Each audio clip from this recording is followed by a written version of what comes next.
Hi ಸ್ನೇಹಿತರೆ, ಎಲ್ಲರಿಗೂ ನಮಸ್ಕಾರ. ನೋಡಿ, ಸರ್ಕಾರದಿಂದ ಗೃಹಲಕ್ಷ್ಮಿ ಯೋಜನೆಯ ಪ್ರತಿ ಫಲಾನುಭವಿಗಳಿಗೆ ಒಟ್ಟಿಗೆ 6,000 ಹಣನ ನಿಮ್ಮ ಬ್ಯಾಂಕ್ ಖಾತೆಗೆ ಜಮಾ ಮಾಡುವುದಾಗಿ ಸಿಎಂ ಡಿ.ಕೆ. ಶಿವಕುಮಾರ್ ಅವರು ಪ್ರತಿ ಫಲಾನುಭವಿಗಳಿಗೆ ಭರ್ಜರಿ ಗುಡ್ಡಿಸ್ನ ಕೊಟ್ಟಿದ್ದಾರೆ. ಇದರ ಜೊತೆಗೆ 4ರಿಂದ 5 ಲಕ್ಷಕ್ಕಿಂತ ಅಧಿಕ ಮಹಿಳೆಯರಿಗೆ ಇನ್ನು ಮುಂದೆ ಗೃಹಲಕ್ಷ್ಮಿ ಹಣ ಕ್ಯಾನ್ಸಲ್ ಆಗ್ತಾ ಇದೆ. ನಿಮ್ಮ ಬ್ಯಾಂಕ್ ಖಾತೆಗೂ ಕೂಡ ಹಣ ಕ್ಯಾನ್ಸಲ್ ಆಗುವ ಸಾಧ್ಯತೆ ಇದೆ. ಒಂದು ವೇಳೆ ನೀವು ಹಣ ಪಡೆಯಲೇಬೇಕು ಅಂದರೆ ಆದಷ್ಟು ಬೇಗ ಈ ಜುಲೈ ತಿಂಗಳಲ್ಲಿ ನೀವು ಗೃಹಲಕ್ಷ್ಮಿಗೆ ಮರು ಅರ್ಜಿನ ಕಡ್ಡಾಯವಾಗಿ ಹಾಕಬೇಕು. ಅದೇ ರೀತಿ ಸರ್ಕಾರ ಈಗಾಗಲೇ 6,000 ಹಣನ ಫಲಾನುಭವಿಗಳಿಗೆ ಜಮಾ ಮಾಡ್ತಾ ಇದ್ದು, ನಿಮ್ಮ ಬ್ಯಾಂಕ್ ಖಾತೆಗೆ ಇಂದು ಶನಿವಾರ ಜುಲೈ 4ರಿಂದ ಕರ್ನಾಟಕದ 26 ಜಿಲ್ಲೆಗಳಿಗೆ ಈ 6,000 ಹಣನ ಮಧ್ಯಾಹ್ನ 1 ಗಂಟೆಯ ಸಮಯಕ್ಕೆ ಜಮಾ ಮಾಡ್ತಾ ಇದ್ದು, ಸರ್ಕಾರದಿಂದ ಹಣ ಬಂದೇ ಬರುತ್ತೆ ಮತ್ತು ರೇಷನ್ ಕಾರ್ಡ್ ದಾರರಿಗೂ ಭರ್ಜರಿ ಗುಡ್ಡಿಸ್ನ ಕೊಟ್ಟಿದ್ದು, ಸರ್ಕಾರದಿಂದ ಏನೆಲ್ಲ ಮಾಹಿತಿ ಬಂದಿದೆ ಅಂತ ನಾನು ನಿಮಗೆ ತಿಳಿಸ್ಕೊಡ್ತೀನಿ.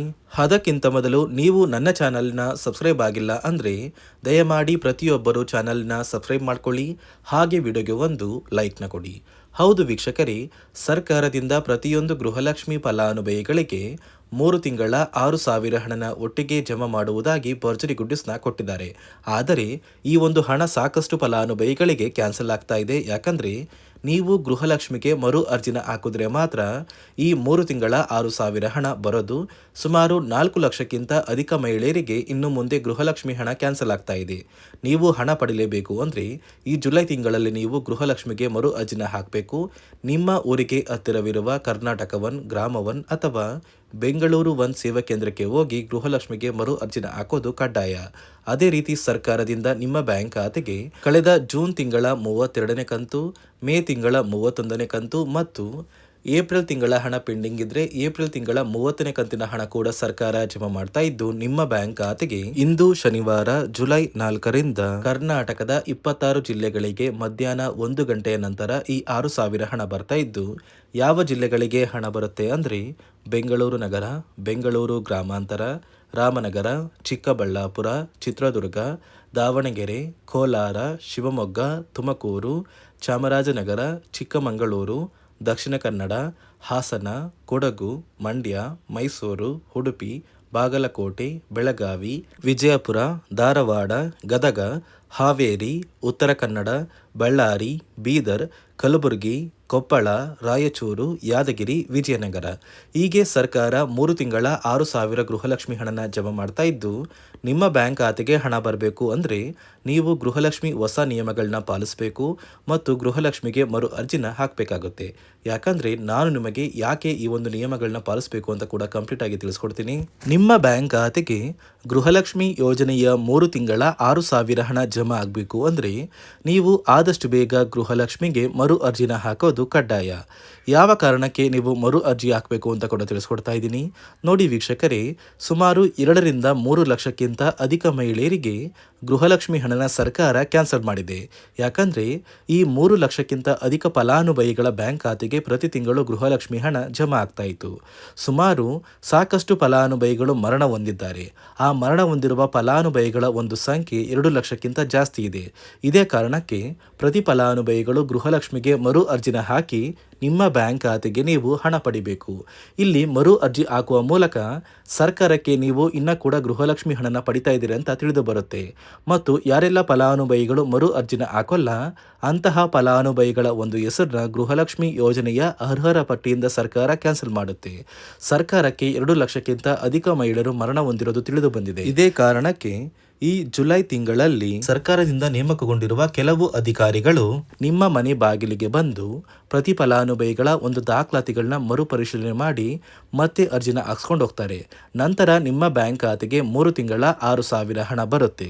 ಅದೇ ರೀತಿ ಇನ್ನು ಮುಂದೆ ಪ್ರತಿ ವರ್ಷವೂ ಕೂಡ ನೀವು ವರ್ಷದ ಕೊನೆಯಲ್ಲಿ ಗೃಹಲಕ್ಷ್ಮಿಗೆ ನೀವು ಹೊಂದಿರುವ ಲೈಫ್ ಸರ್ಟಿಫಿಕೇಟ್ನ ಕೊಟ್ಟು ಅರ್ಜಿನ ಹಾಕಿದ್ರೆ ಮಾತ್ರ ಆ ಒಂದು ವರ್ಷದಲ್ಲಿ ಪ್ರತಿ ತಿಂಗಳು ಗೃಹಲಕ್ಷ್ಮಿ ಯೋಜನೆಯ 6,000 ಹಣ ಬರುತ್ತೆ. ಈಗಾಗಲೇ ಫಲಾನುಭವಿಗಳಿಗೆ ಗೃಹಲಕ್ಷ್ಮಿ ಹಣ ಜಮಾ ಆಗೋದಕ್ಕೆ ಸ್ಟಾರ್ಟ್ ಆಗಿದೆ ಮತ್ತು ಸರ್ಕಾರ ಈ ಗೃಹಲಕ್ಷ್ಮಿ ಹಣಕ್ಕೆ ಕೆಲವು ನಿಯಮಗಳು ನಿಯಮಗಳನ್ನ ಕೂಡ ಜಾರಿಗೆ ತಂದಿದೆ. ಅದೇ ರೀತಿ ರೇಷನ್ ಕಾರ್ಡ್ ಹೊಂದಿರುವ ಪ್ರತಿಯೊಂದು ಕಾರ್ಡ್ದಾರರಿಗೂ ಕೂಡ ಸರ್ಕಾರ 3 ಮುಖ್ಯವಾದ ಭರ್ಜರಿ ಗುಡ್ ನ್ಯೂಸ್ನ ಕೊಟ್ಟಿದ್ದು, ಮೊದಲ ಒಂದು ಗುಡ್ ನ್ಯೂಸ್ ಬಂದು ಸರ್ಕಾರ ಹೊಸ ರೇಷನ್ ಕಾರ್ಡ್ಗೆ ಅರ್ಜಿನ ಸ್ವೀಕಾರ ಮಾಡ್ತಾ ಇದೆ. ನೀವು ಕೂಡ ಹೊಸ ರೇಷನ್ ಕಾರ್ಡ್ನ ಪಡಿಬೇಕು ಅಂದರೆ ಆದಷ್ಟು ಬೇಗ ಅರ್ಜಿನ ಹಾಕಿ. ಅದೇ ರೀತಿ ಎರಡನೆಯ ಒಂದು ಗುಡ್ ನ್ಯೂಸ್ ಬಂದು ನೋಡಿ ವೀಕ್ಷಕರೇ, ನಿಮ್ಮ ಒಂದು ರೇಷನ್ ಕಾರ್ಡ್ಗೆ ಸರ್ಕಾರದಿಂದ ಈ ಜುಲೈ ತಿಂಗಳಲ್ಲಿ 3 ತಿಂಗಳ ಒಟ್ಟು 15 ರೀತಿಯ ಆಹಾರ ಪದಾರ್ಥಗಳನ್ನ ಪ್ರತಿಯೊಂದು ರೇಷನ್ ಕಾರ್ಡ್ದಾರರಿಗೆ ಸರ್ಕಾರ ಕೊಡುವುದಾಗಿ ಒಂದು ನಿರ್ಧಾರ ಮಾಡಿದೆ. ಹೌದು ವೀಕ್ಷಕರೇ, ನಿಮ್ಮ ಒಂದು ರೇಷನ್ ಕಾರ್ಡ್ಗೆ ಜುಲೈ ತಿಂಗಳ ಇಂದಿರಾ ಕಿಟ್ ಸಿಗುತ್ತೆ ಮತ್ತು ಜೂನ್ ತಿಂಗಳ ಇಂದಿರಾ ಕಿಟ್ ಸಿಗುತ್ತೆ. ಅದೇ ರೀತಿ ಮೇ ತಿಂಗಳ ಇಂದಿರಾ ಕಿಟ್ನ ಕೂಡ ಸರ್ಕಾರ ಕೊಡ್ತಾ ಇದ್ದು, ಒಟ್ಟು 3 ತಿಂಗಳ 15 ಆಹಾರ ಪದಾರ್ಥಗಳನ್ನ ಸರ್ಕಾರ ಪ್ರತಿ ಕಾರ್ಡ್ದಾರರಿಗೆ ವಿತರಣೆ ಮಾಡ್ತಾ ಇದೆ. ಮೂರನೆಯ ಒಂದು ಗುಡ್ ನ್ಯೂಸ್ ಬಂದು, ಇನ್ನು ಮುಂದೆ ನೀವು ಉಚಿತ ಅಕ್ಕಿ ಪಡಿಬೇಕು ಅಂದರೆ ಆ ಒಂದು ಬಯೋಮೆಟ್ರಿಕ್ ಮಷಿನ್ ಮೇಲೆ ಬೆರಳಿಡುವಂತಹ ಅವಶ್ಯಕತೆ ಇಲ್ಲ. ಯಾಕಂದ್ರೆ ಇದೀಗ ಸರ್ಕಾರ ನಿಮ್ಮ ಒಂದು ಬೆರಳು ಆ ಒಂದು ಮಷಿನಲ್ಲಿ ಎಂಟ್ರಿ ಆಗಿಲ್ಲ ಅಂದ್ರೂ ಕೂಡ ಆ ಒಂದು ಅಧಿಕಾರಿಗಳು ಪುಸ್ತಕದಲ್ಲಿ ನಿಮ್ಮ ಒಂದು ಹೆಸರನ್ನ ಬರ್ಕೊಂಡು ನಿಮ್ಮ ಕಾರ್ಡಿಗೆ ಅಕ್ಕಿನ ಕೊಡಬೇಕು ಅಂತ ಸರ್ಕಾರ ಆದೇಶ ಕೊಟ್ಟಿದ್ದು, ಈ 3 ಗುಡ್ ನ್ಯೂಸ್ನ ಪ್ರತಿಯೊಂದು ಫಲಾನುಭವಿಗಳಿಗೆ ಸರ್ಕಾರ ಕೊಡ್ತಾ ಇದೆ. ಇದರ ಜೊತೆಗೆ ನಿಮ್ಮ ಬ್ಯಾಂಕ್ ಖಾತೆಗೆ ಗೃಹಲಕ್ಷ್ಮಿ ಯೋಜನೆಯ ಹಣ ಇನ್ನು ಮುಂದೆ ಬರಬೇಕು ಅಂದರೆ 5 ರೀತಿಯ ಹೊಸ ನಿಯಮಗಳನ್ನ ನೀವು ಪಾಲಿಸಬೇಕು ಅಂತ ಸರ್ಕಾರ ಆದೇಶ ಕೊಟ್ಟಿದೆ. ಅದೇ ರೀತಿ ನೋಡಿ ಸ್ನೇಹಿತರೆ, ಈ ಬಾರಿ ಸುಮಾರು 3 ಲಕ್ಷಕ್ಕಿಂತ ಅಧಿಕ ಫಲಾನುಭವಿಗಳ ಬ್ಯಾಂಕ್ ಖಾತೆಗೆ ಸರ್ಕಾರ ಗೃಹಲಕ್ಷ್ಮಿ ಯೋಜನೆಯ ಹಣನ ಜಮಾ ಮಾಡ್ತಾ ಇಲ್ಲ. ಕಾರಣ ಏನು ಅಂದರೆ, ನಿಮ್ಮ ಬ್ಯಾಂಕ್ ಖಾತೆಗೆ ಡೆಬಿಟ್ ಮೂಲಕ ಹಣ ಜಮಾ ಮಾಡುವಂತಹ ಸಂದರ್ಭದಲ್ಲಿ ಸರ್ಕಾರ ಸಾಕಷ್ಟು ಫಲಾನುಭವಿಗಳ ಒಂದು ಬ್ಯಾಂಕ್ ಖಾತೆಗೆ ಹಣ ಜಮಾ ಮಾಡೋದನ್ನು ಕ್ಯಾನ್ಸಲ್ ಮಾಡಿದೆ. ಯಾಕಂದರೆ ಇತ್ತೀಚೆಗೆ ಹಣಕಾಸು ಇಲಾಖೆ ಜಾರಿಗೆ ತಂದಿರುವ 5 ನಿಯಮಗಳ ಆಧಾರದ ಮೇಲೆ ಪ್ರತಿಯೊಂದು ಫಲಾನುಭವಿಗಳಿಗೆ ಸರ್ಕಾರ ಈ ಒಂದು ಹಣನ ಜಮಾ ಮಾಡ್ತಾ ಇದ್ದು, ಯಾರೆಲ್ಲ ಫಲಾನುಭವಿಗಳು ಈ ನಿಯಮಗಳನ್ನ ಪಾಲಿಸಿಲ್ಲ ನಿಮ್ಮ ಬ್ಯಾಂಕ್ ಖಾತೆಗೂ ಕೂಡ ಹಣ ಜಮಾ ಆಗೋದಿಲ್ಲ.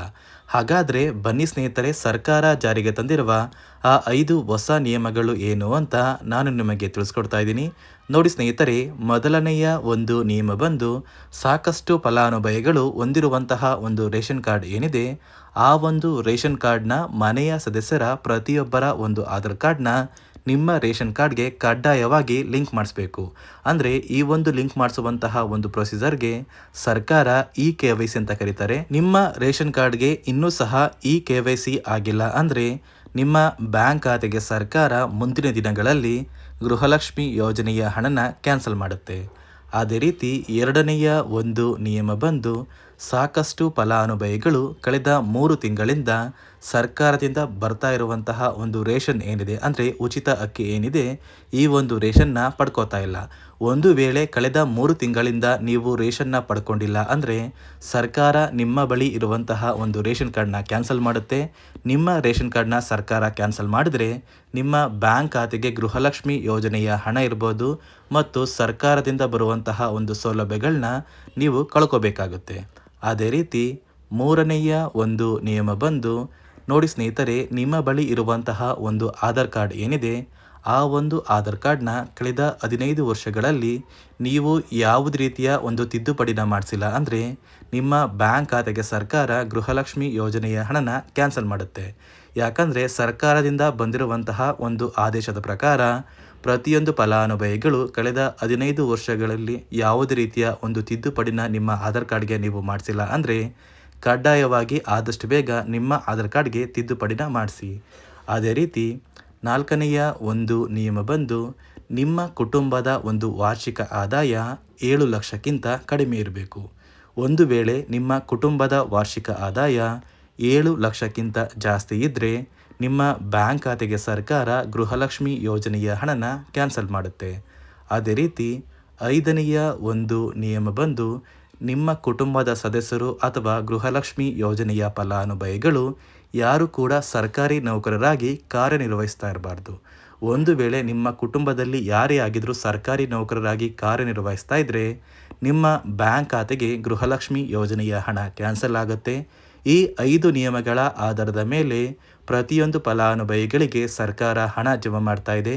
ಒಂದು ವೇಳೆ ನೀವು ಈ 5 ನಿಯಮಗಳನ್ನ ಪಾಲಿಸಿಲ್ಲ ಅಂದರೆ ನೀವು ಕೂಡ ಗೃಹಲಕ್ಷ್ಮಿ ಯೋಜನೆಯ ಹಣದಿಂದ ವಂಚಿತರಾಗಬೇಕಾಗುತ್ತೆ. ನೋಡಿ ವೀಕ್ಷಕರೇ, ಸರ್ಕಾರದಿಂದ ಇಂದು ಶನಿವಾರ ಜುಲೈ 4ರಂದು ಒಟ್ಟು 3 ತಿಂಗಳ 6,000 ಹಣನ 26 ಜಿಲ್ಲೆಗಳಿಗೆ ಜಮಾ ಮಾಡ್ತಾ ಇದ್ದು, ಆದಷ್ಟು ಬೇಗ ನಿಮ್ಮ ಬ್ಯಾಂಕ್ ಖಾತೆಗೆ ಗೃಹಲಕ್ಷ್ಮಿ ಹಣ ಬರುತ್ತೆ ಮತ್ತು ರೇಷನ್ ಕಾರ್ಡ್ದಾರರಿಗೆ ಎಲ್ಲ ರೀತಿಯ ಸೌಲಭ್ಯ ಸಿಗುತ್ತೆ ಹಾಗೂ ಆದಷ್ಟು ಬೇಗ ಗೃಹಲಕ್ಷ್ಮಿಗೆ ಮರು ಅರ್ಜಿನ ಹಾಕಿ ಹಣನ ಪಡ್ಕೊಳ್ಳಿ ಅಂತ ಹೇಳ್ತಾ ಇದಿಷ್ಟು ಸರ್ಕಾರದಿಂದ ಬಂದಿರುವ ಮಾಹಿತಿಯಾಗಿದ್ದು, ನಾನು ಕೊಟ್ಟಿರುವ ಮಾಹಿತಿ ನಿಮಗೆ ಇಷ್ಟ ಆಗಿದ್ದಲ್ಲಿ ನನ್ನ ಚಾನಲ್ನ ಸಬ್ಸ್ಕ್ರೈಬ್ ಮಾಡಿಕೊಂಡು ಹಾಗೆ ವಿಡಿಯೋಗೆ ಒಂದು ಲೈಕ್ನ ಕೊಡಿ.